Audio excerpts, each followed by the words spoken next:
Hi there, traders. This is Brad Gilbert with today's trading action. All right, now as rare as hen's teeth, some strong yen numbers drove the yen to the top side, right, which pushes dollar yen down. If I just give you a look at the markets, we're starting to see this trend really form some great shape, right? And it's going down on the long-term charts. It's got to be on your radar, excuse me, particularly for those traders who have got Prime Time Pro. It's time to load up on the downside there in dollar yen, that's for sure. Now, let's just have a look what's happening today. Now, there's a couple of things. The RBA interest rate announcement, right? 0.25% is factored in. Now, it's around 90%. If anything, it's just eased off a touch. But this has been a long time coming, so I can't see the RBA pulling out of this. The local banks have already cut rates. It's down to 87.5% for a 0.25% cut. Tomorrow we'll get the 0.5% cut from the RBNZ. So just if you're trading today, there is a trade here, right? And if you're looking at the Aussie, if they don't cut rates, well, you're going to see the Aussie spike to the top side. I'd say that that's going to be a pretty nasty, aggressive move. So just be careful if you are thinking of placing pending orders in the market that you are giving it a bit of space, like put it above, like 20 points above the market. That's got to be the outside risk trade, right? So if they do cut, which is largely expected, it's going to come down to their statement. And what we'll be looking for is, okay, are we going to be continuing to cut rates, or is that it, right? And we'll wait and see how that goes. So the Aussie is poised quite, it's just sort of balanced at the moment. And this is what you'd expect with a central bank announcement coming up. Now, I'll just come into this. Let me just come back to the live trade hub because there's a couple of things happening here right now. Out of all the major pairs today, sterling has the best setup. And contrary to what you might think, if you're looking at the daily or the hourly charts, it is going up on the hourlies, but across the board, overall, it is going down. And this is reasonably important because if we come back and have a look at sterling, right, and you're thinking, oh, yeah, okay, so it's going down. What do we need for that? Well, all we need is economic numbers. And in particular, we've got the employment numbers. Now, like all the employment numbers, there's the change, there's the rate, average earnings, there's a bunch of different variables. But if these numbers were to come in weak, right, and then you're going to see a slide to the downside. So what we're talking about is below 30K and a rate, unemployment rate above 4.6%, right? They're your two numbers that you need to be focusing on if you are looking at these numbers. Now, the forecast 4.5 and 4.8.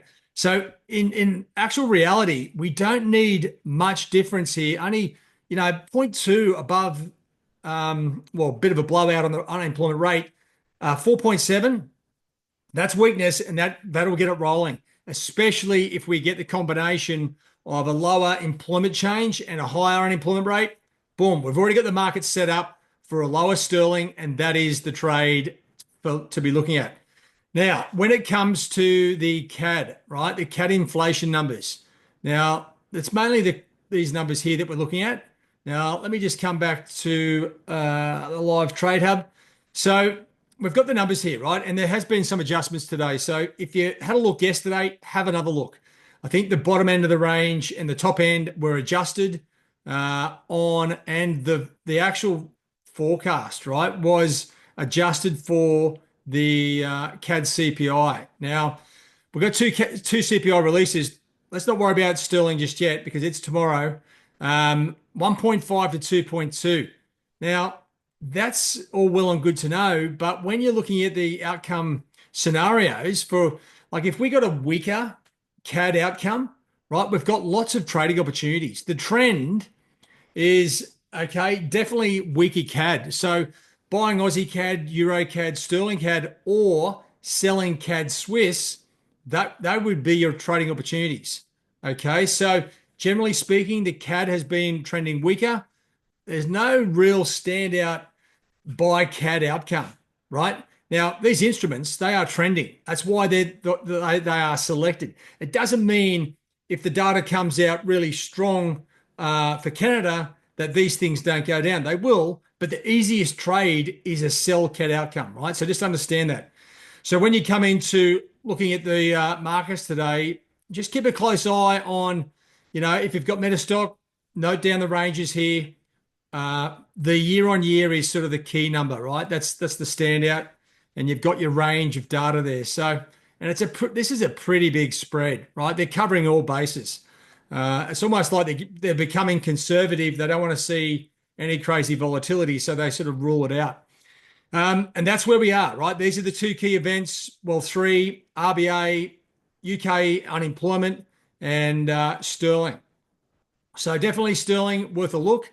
Here it is here. It looks like it's going up for all money, but momentum is going down. On the long-term charts, it's going down and momentum is down. So this could be one of those like false flags. You think it's all great, but really we're now coming into sterling data. Sterling is stronger because of US dollar weakness, not because of sterling strength, right? You just got to understand that. So these numbers have a chance to reshape sterling.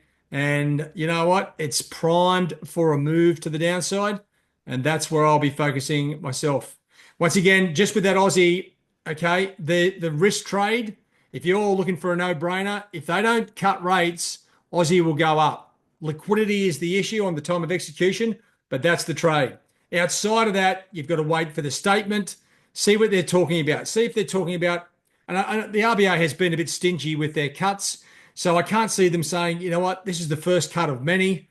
I think they'll go, yeah, we've cut rates. Now we're going to wait and see, right? Which is even better, right? Because on Thursday we have Aussie unemployment figures, and if they say that, it allows the data on Thursday to really come into play.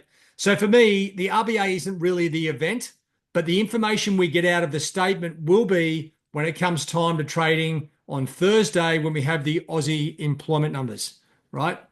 I'll explain a bit more about that later on. Outside of that, right, the dollar, okay, no major real big dollar numbers just this week, just trending down, right? Get confident and comfortable.